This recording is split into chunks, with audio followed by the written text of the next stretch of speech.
Welcome. It's Domain Day from CheapWineFinder.com, another companion podcast for a wine we just wrote up on the CheapWineFinder.com website. And we're still in our getting wines ready for Easter, and this one kind of falls into that category. It's from Trader Joe's. Trader Joe's wine selection has been stagnant for a while, and especially the European wines. But they managed to get this one through, and it's the Reserve de Chastelles Tavel 2020. Tavel's Rosé. It's the only rosé growing region in the Rhone Valley in the south of France. It's right across from the Châteauneuf du Pape, which I'll get into that one later. And Tavel's a different rosé. I mean, it's not like the other rosés. And first of all, why isn't that like? When they get the color, when they make rosé, they crush the grapes, and after the grape becomes the juice becomes a certain color, they pull the grape skins out. Tavel, the grape skins stay in there with the juice for another 12 to 24 hours. I'm gonna take a sip.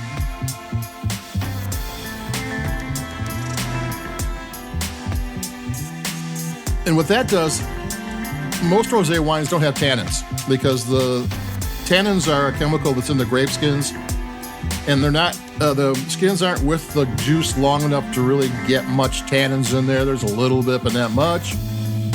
This extra 12 to 24 hours gives this more of a red wine feel to it.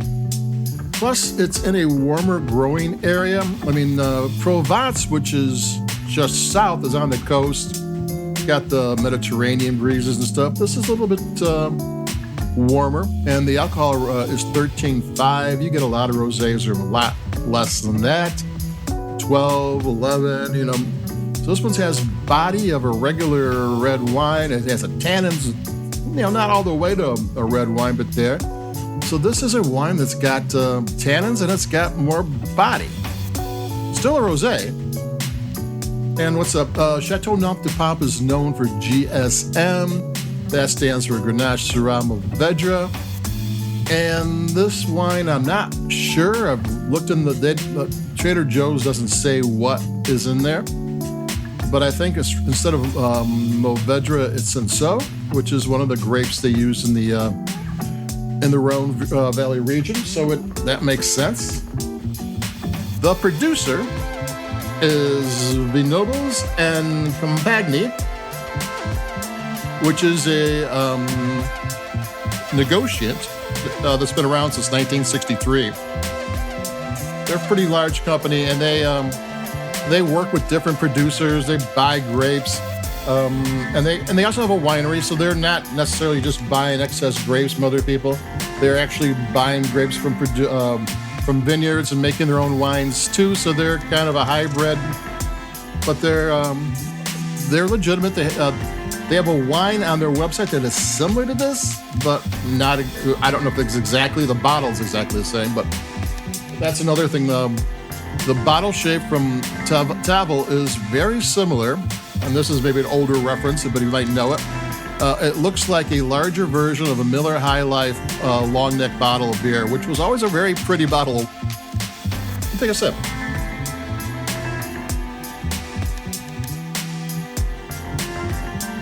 So you get a little bit more bite to it.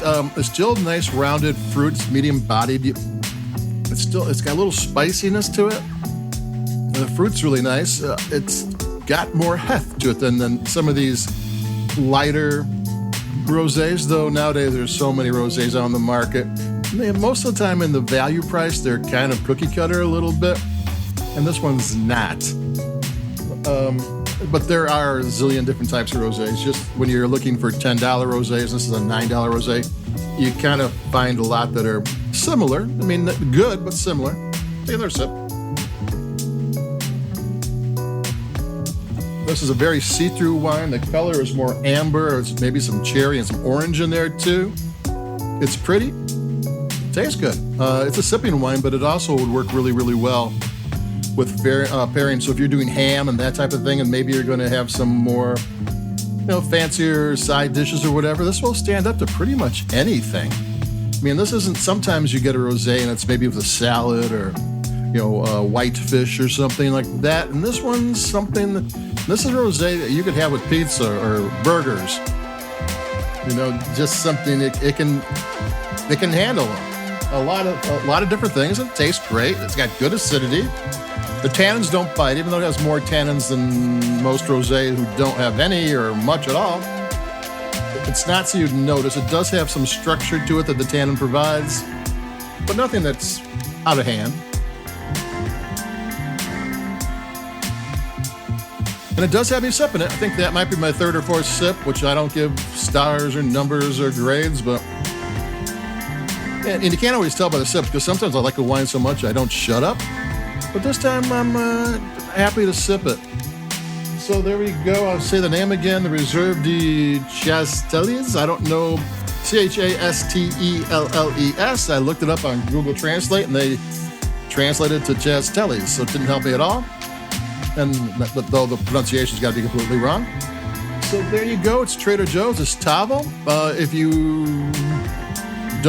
never had one, you want to try one, well, that's the place to go for $8.99 from Negotiate Wine. Negotiate wines are cheaper in the first place, and then Trader Joe's has a less pricing. They have significant savings because it goes through Trader Joe's. So you're getting a wine that's double and expensive and pretty good on top of it.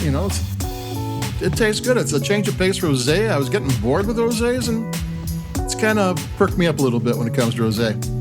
So there you go. That's it for me, Domain Dave. Like us where you like your podcasts, and check out Cheap Wine Finder, www.cheapwinefinder.com, and check out the podcasts. We have a whole bunch of them. On the bottom of the page for this on the website, there's a whole player that has all of our podcasts, all 18 million of them.